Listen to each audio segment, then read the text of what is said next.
17 अप्रैल 2020 भाजपाई प्रधानमंत्री नरेंद्र मोदी ने कोरोना काल शुरू होने के साथ ही आनन फानन में लोगों से दान लेने के लिए इसके बावजूद पीएम केयर्स फंड बना दिया कि भारत के पास पहले से ही उसका पीएमएनआरएफ यानी कि प्रधानमंत्री आपदा राहत कोष मौजूद था।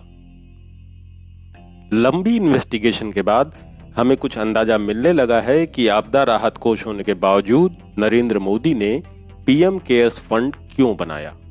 हमने प्रधानमंत्री राहत कोष की पिछले 10 साल की बैलेंस शीट की जांच की तो पता चला कि पूर्व प्रधानमंत्री मनमोहन सिंह राहत देने में ढीले तो थे, लेकिन उन्होंने इन्वेस्टमेंट करके इसका पैसा काफी बढ़ाया। हो सकता है इसकी वजह यह रही हो कि मनमोहन सिंह पुराने बैंकर रहे हैं और उन्हें पता है कि सिंगल से डबल और डबल से ट्रिपल कैसे किया जाता है। वहीं नरेंद्र मोदी 1-2 साल तक तो इस राहत कोष को ठीक से चलाया, लेकिन उसके बाद उन्होंने इसमें भी वही खेल शुरू कर दिया जो कभी वे गुजरात में बतौर मुख्यमंत्री किया करते थे। हो सकता है कि इसके पीछे मोदी जी की पढ़ाई लिखाई कम, जीवन में काम करने के उनके एक्सपीरियंसेस ज्यादा जिम्मेदार रहे हों। बहरहाल मोदी जी ने प्रधानमंत्री राहत कोष के पैसे आपराधिक तरीके से बेनामी चीजों में तो लगाए ही, साथ ही जनता के दान के पैसे को सरकारी लोन चुकता करने जैसा भी अपराध किया है। इस इन्वेस्टिगेशन को हमने 3 हिस्सों में बांटा है जिससे हर एक चीज ठीक से साफ हो जाए। वीडियो के पहले हिस्से में आप देखेंगे कि कैसे साल 2017 से ही नरेंद्र मोदी प्रधानमंत्री आपदा राहत कोष का पैसा ऐसी बेनामी चीजों में लगाने का अपराध कर रहे थे जिसके एवज में सिर्फ और सिर्फ घाटा ही होता है। दूसरे हिस्से में आप देखेंगे कि नरेंद्र मोदी से पहले मनमोहन सिंह की सरकार आपदा राहत कोष का पैसा कहां खर्च कर रही थी और उसके बाद नरेंद्र मोदी ने कैसे इन रुपयों से सरकारी लोन चुकाने का अपराध किया। वीडियो के तीसरे और आखिरी हिस्से में आप देखेंगे कि सरकार के इस तरह के कोषों में आप सभी जो दान देते हैं कैसे वो कभी भी जरूरतमंदों तक पूरा पहुंचता ही नहीं है।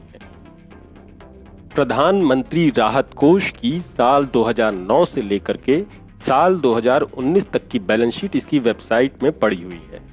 ये बैलेंस शीट बताती है कि नरेंद्र मोदी ने साल 2016-17 में कुल 2750 करोड़ रुपए बैंकों के टायर 2 बॉन्ड और फिक्स डिपॉजिट में खर्च किए। इसके बाद साल 2017-18 में मोदी जी ने इसमें से 1000 करोड़ रुपए के बॉन्ड या फिक्स डिपॉजिट या तो तुड़वा लिए, बेच दिए या फिर कहां किसे दिए, इसका कोई हिसाब इस बैलेंस शीट में नहीं दिया गया है। अलबत्ता साल 2017-18 की बैलेंस शीट ये जरूर दिखाती है कि इस साल 1750 करोड़ रुपए इसी मद में यानी कि बैंकों के टायर 2 बॉन्ड और फिक्स डिपॉजिट में लगा हुआ है। अब आते हैं साल 2018-19 की बैलेंस शीट पर। इस साल बैलेंस शीट में पिछले साल का बैलेंस यानी कि 1750 करोड़ रुपए को साल 2018-19 की बैलेंस शीट में लाया गया है, लेकिन इस साल इसके बैलेंस को जीरो कर दिया गया है। यानी इस साल ये 1750 करोड़ रुपए मोदी जी ने 1750 करोड़ रुपए के बॉन्ड या फिक्स डिपॉजिट मोदी जी ने तुड़वा लिए। कहां किस रेट में तुड़वाया इसकी कोई जानकारी नहीं दी गई है। साल 2018-19 में ये पैसे मोदी जी ने कहां गायब कर दिए इसकी भी जानकारी बैलेंस शीट में कहीं नहीं दी गई है, जिसे आप खुद इसे देख सकते हैं। आपको बता दें कि टायर 2 बॉन्ड एक तरह से बेनामी इन्वेस्टमेंट होते हैं जिसे बैंक ना तो अपने खाते में कहीं दर्ज करते हैं और ना ही बैलेंस शीट में दिखाते हैं। ये तो रही बैलेंस शीट की विशुद्ध आर्थिक भाषा में कही गई बात। अब दिल्ली में आईएएस और लॉ स्टूडेंट के लिए कोचिंग चलाने वाले और आर्थिक मामलों के विशेषज्ञ हिमेश चौधरी से समझते हैं कि ये टायर 2 बॉन्ड क्या होते हैं और क्यों हम ये कह रहे हैं कि मोदी जी ने जनता के दान का पैसा बेनामी चीजों में लगा दिया। टायर 2 बॉन्ड बैंकों के टायर 2 कैपिटल से संबद्ध है। बैंकों का टायर 2 कैपिटल जो है वो बैंक का एक तरह से समझ लीजिए 2M दर्जे की पूंजी को मान सकते हैं, जो ज़्यादा जोखिम युक्त होता है और ये पुनर्मूल्यांकित होते हैं, मतलब इनका मूल्यांकन कोई फिक्स नहीं होता है। ये हाइब्रिड नेचर के होते हैं। इसका अर्थ ये है ये ना तो पूरी तरह से डिप्ट इंस्ट्रूमेंट है और ना ही इक्विटी प्रोडक्ट है। इस पे इंटरेस्ट रेट कुछ ज़्यादा मिलता है, इंटरेस्ट कुछ ज़्यादा मिलता है, लेकिन ये असुरक्षित निवेश माना जा सकता है। और सुरक्षित निवेश का कहने का ये अर्थ है ज़्यादा रिस्क अगर होगा जिस निवेश में, उसमें कुछ ज़्यादा इंटरेस्ट भी ज़्यादा मिलता है। बैंक अपने दोयम दर्जे की पूंजी को किसी अपने स्टेटमेंट में नहीं प्रदर्शित करती है, मतलब ये व्हील्ड पूंजी है जिसे छिपाया जाता है, और ये पुनर्मूल्यांकित होते हैं। पुनर्मूल्यांकित कहने का अर्थ ये है इनका वैल्यू फिक्स नहीं होता है।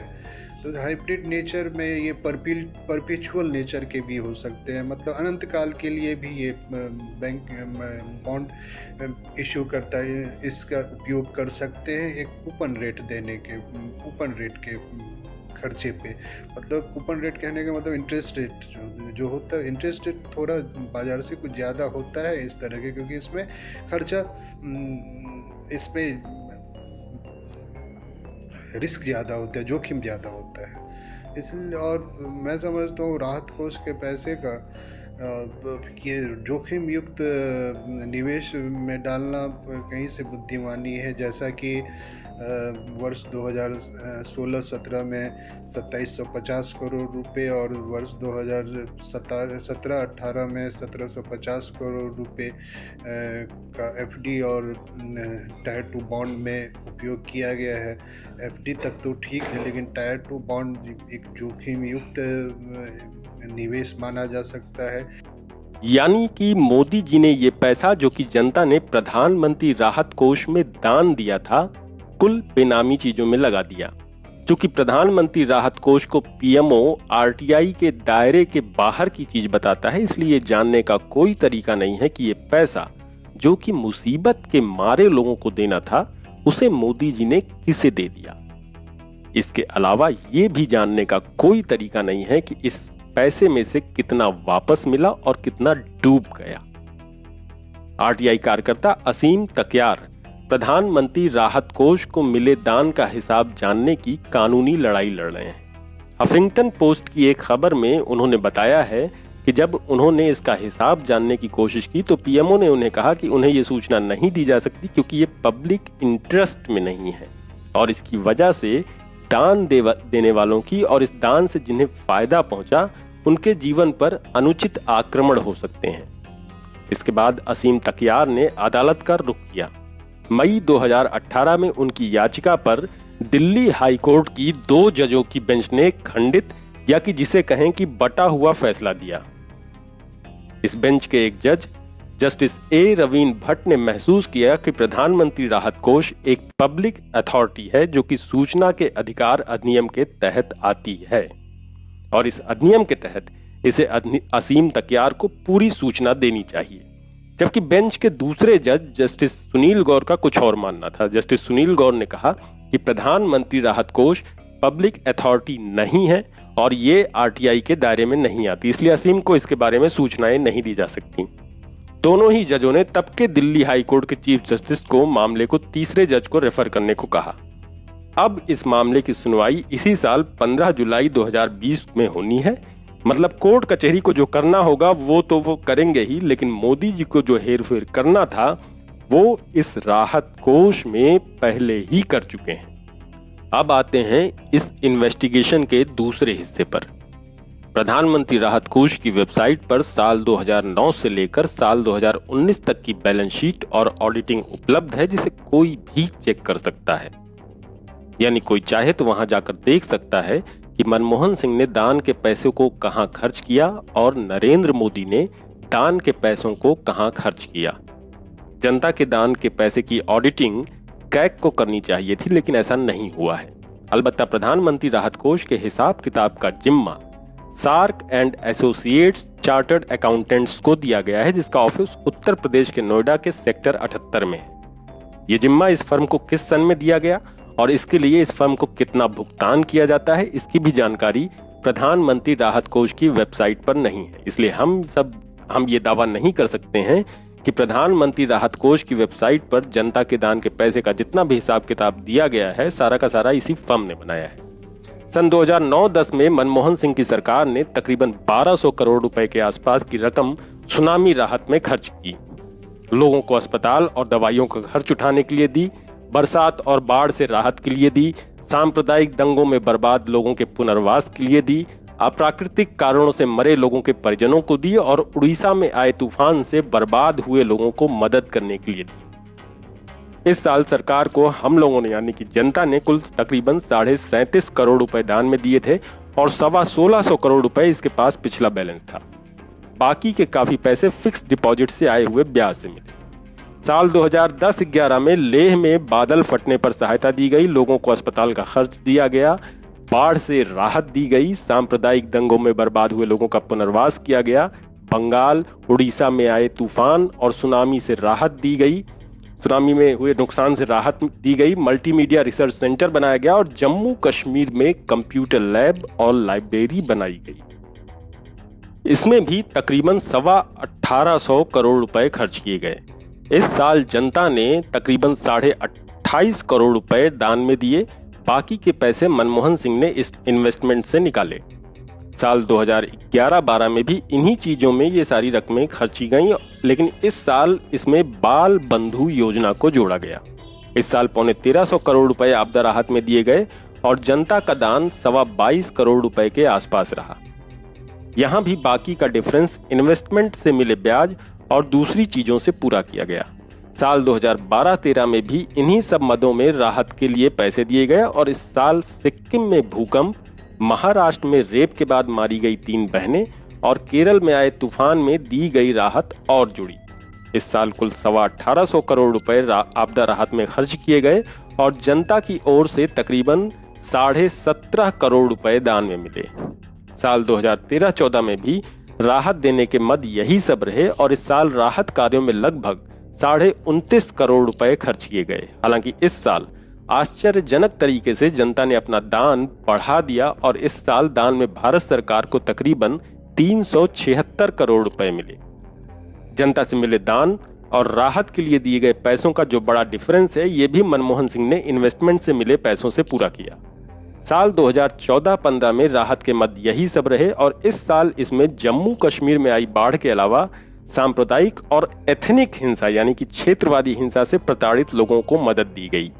इस साल मदद में कुल तकरीबन 372 करोड़ रुपए दिए गए और जनता ने भारत सरकार को 60 करोड़ रुपए के आसपास दान में दिए। यहां तक तो नरेंद्र मोदी मनमोहन सिंह की नीति पर चले, लेकिन इसके बाद इनका गुजराती खेल शुरू हो गया। साल 2016-17 में राहत कार्यों के मद तो यही रहे, बस इसमें जम्मू कश्मीर में आई बाढ़ के लिए 294 करोड़ रुपए अलग से मेंशन किए गए हैं। इस साल कुल मदद 204 करोड़ रुपए की दिखाई गई है और जनता ने दान में तकरीबन 245 करोड़ रुपए दिए। यानी कि जितने पैसे दान में मिले उतना खर्च नहीं किया गया, उल्टे ये पैसे और पहले के इन्वेस्टमेंट से मोदी जी को जो पैसा मिला उसमें से 2750 करोड़ रुपए आपराधिक तरीके से बेनामी बॉन्डों में लगा दिए गए। साल 2017-18 में बाढ़, भूकंप और प्राकृतिक आपदा, कम्युनल और एथनिक वायलेंस, मेडिकल हेल्प और साइक्लोन के पीड़ितों को कुल 1800 करोड़ रुपए राहत में दिए गए। ये वही साल है जब मोदी जी ने दान का जो पैसा बेनामी बॉन्डों में लगाया था उसे बेचना तो शुरू किया, लेकिन बेचने से मिली रकम हमें बैलेंस शीट में कहीं नहीं दिख रही है। इस साल जनता ने दान में 236 करोड़ रुपए दिए। प्रधानमंत्री आपदा राहत कोष में जो सबसे बड़ी आपराधिक हेरफेर हमें साल 2018-19 में दिखाई देती है, इसे आप भी राहत कोष की वेबसाइट पर जाकर देख सकते हैं। इस साल नरेंद्र मोदी की सरकार थी और मोदी जी ने इस साल हम सबके दान के पैसे में से 1300 करोड़ रुपए राज्यों का उधार चुकता करने में लगा डाले और आपदा राहत के नाम पर उन्होंने कुल 16 करोड़ रुपए इंडिविजुअल मेडिकल और हॉस्पिटल खर्च के लिए लोगों को दिए। अब कोई है ये सवाल करने वाला कि हमने जो पैसा मुसीबत के मारे लोगों की मदद के लिए दिया था, मोदी जी उससे सरकार का उधार क्यों चुका रहे हैं? क्या सरकार जो उधार लेती है वो कोई राष्ट्रीय आपदा है कि जिसे चुकाने के लिए मोदी जी आपदा राहत कोष से पैसे दे रहे हैं? आप चाहे भाजपा समर्थक हो या कांग्रेस समर्थक, हमें उससे कोई मतलब नहीं है। हमें मतलब सिर्फ इस बात से है कि आपकी खून पसीने की कमाई अगर कहीं लगे तो उसी काम के लिए लगे जिस काम के लिए आपने दिए हैं। अब चलते हैं इस इन्वेस्टिगेशन के तीसरे और आखिरी हिस्से की ओर। प्रधानमंत्री राहत कोष की वेबसाइट खोलते ही एक ग्राफ सामने आता है जो ये बताता है कि पिछले 10 सालों में कितना पैसा इस कोष में था और कितना खर्च किया गया। साल 2009-10 में प्रधानमंत्री राहत कोष में जितना पैसा आया उसका तकरीबन आधा ही राहत के कामों में लगाया गया। बाकी के पैसों के बारे में बैलेंस शीट बताती है कि मनमोहन सिंह ने उसे नंबर 1 में इन्वेस्ट कर दिया। इसके अगले साल यानी कि सन 2010-11 में लेह में भयंकर तरीके से बादल फटा था। ये ग्राफ दिखाता है कि इस खर्चे को सरकार ने साल 11-12 में और जितना इसके पास था उसका 1/4 ही राहत कार्यों में लगाया। बाकी के पैसों के बारे में बैलेंस शीट बताती है कि इसे भी नंबर 1 में इन्वेस्ट कर दिया गया ताकि राहत कोष का पैसा और बढ़े। साल 2011-12 में मनमोहन सिंह सरकार को जितना मिला उसका तकरीबन 80% इसने राहत कार्यों में लगाया। साल 2012-13 में आपदा राहत के नाम पर मनमोहन सिंह सरकार ने कुल रकम का आधे से कुछ कम पैसा आपदा राहत में लगाया। बाकी के पैसों के बारे में बैलेंस शीट बताती है कि इसे भी नंबर 1 में इन्वेस्टमेंट कर दिया गया ताकि राहत कोष का पैसा और बढ़े। साल 2011-12 में मनमोहन सिंह सरकार को जितना मिला उसका तकरीबन 80% इसने राहत कार्यों में लगाया। साल 2012-13 में आपदा राहत के नाम पर मनमोहन सिंह सरकार ने कुल रकम का आधे से कुछ कम पैसा आपदा राहत में लगाया। इससे अगले साल यानी कि साल 2013-14 में तकरीबन 1/3 राहत कार्यों में लगाया गया। बाकी की रकम नंबर 1 में इन्वेस्ट कर दी गई। नरेंद्र मोदी ने अपने सरकार के पहले साल यानी कि साल 2015-16 में राहत कार्यों के नाम पर अलबत्ता थोड़ा ठीक खर्च किया और इस साल सरकार ने राहत कोष में उपलब्ध कुल पैसों का तकरीबन 75% राहत कार्यों के लिए दिया। लेकिन इससे अगले साल यानी कि साल 2017-18 में नरेंद्र मोदी ने बेहद शर्मनाक राह पकड़ी और राहत कोष में उपलब्ध कुल पैसों का 1/4 ही खर्च किया। ऐसा इसलिए क्योंकि उन्हें ये पैसे बेनामी बॉन्डों में लगाने थे, जैसा कि इस साल की बैलेंस शीट हमें बताती है। इससे अगला साल पिछले साल से भी ज्यादा शर्मनाक रहा और मोदी जी ने अपने राहत कोष में मिले कुल पैसों का 1/4 से भी कम खर्च किया। लेकिन पिछले 10 सालों में जो सबसे शर्मनाक साल रहा वो साल 2018-19 जब मोदी जी ने कुल पैसों का 5वां हिस्सा भी राहत कार्यों में नहीं लगाया। आपको याद होगा कि इस साल केरल में भयंकर बाढ़ आई थी। केरल मदद मांगता रह गया, लेकिन मोदी जी ने मदद देने से इनकार तो किया ही, साथ ही ऐसा भी इंतजाम किया कि केरल को कहीं और से भी मदद न मिलने पाए।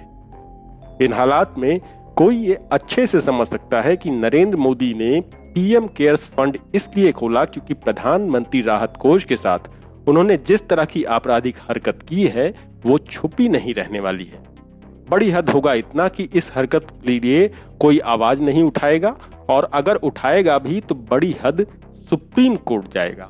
और सुप्रीम कोर्ट में मोदी जी के आने के बाद से क्या क्या हो रहा है ये पूरा भारत देख रहा है। वहीं देखने के लिए अगर आप प्रधानमंत्री राहत कोष की तरह पीएम केयर्स फंड की कोई वेबसाइट खोजेंगे तो वो नहीं मिलेगी क्योंकि वो मोदी जी ने नहीं बनवाई है। इसके अलावा इसके एक पन्ने के वेब पेज पर मोदी जी ने यह भी नहीं बताया है कि इसकी ऑडिटिंग कैग करेगा या सार्क एसोसिएट्स की तरह कोई और फर्म करेगी। और तो और बेहद शातिर तरीके से नरेंद्र मोदी ने प्रधानमंत्री राहत कोष से उद्योगपतियों को अलग कर दिया है कि वे उसमें पैसा न डालने पाएं। उन्होंने आदेश जारी किया है कि CSR यानी कि हर साल उद्योगपतियों के लिए जो रकम दान देनी जरूरी होती है, अगर वे वो पैसा राहत कोष में देते हैं तो वो CSR में नहीं माना जाएगा। पीएम केयर्स फंड के बारे में कुल जमा एक पन्ने की जानकारी दी गई है जिसमें इसके हिसाब किताब की बात कहीं भी दर्ज नहीं है। ऐसे में ये बात बहुत अच्छे से समझी जा सकती है कि नरेंद्र मोदी ने कोरोना के आते ही जो पीएम केयर्स फंड बनाया है वो क्यों बनाया है। ऐसा लगता है कि नरेंद्र मोदी इसी तरह से हम सभी से पैसे ठगने के लिए कोरोना जैसी ही किसी आपदा का इंतजार कर रहे थे।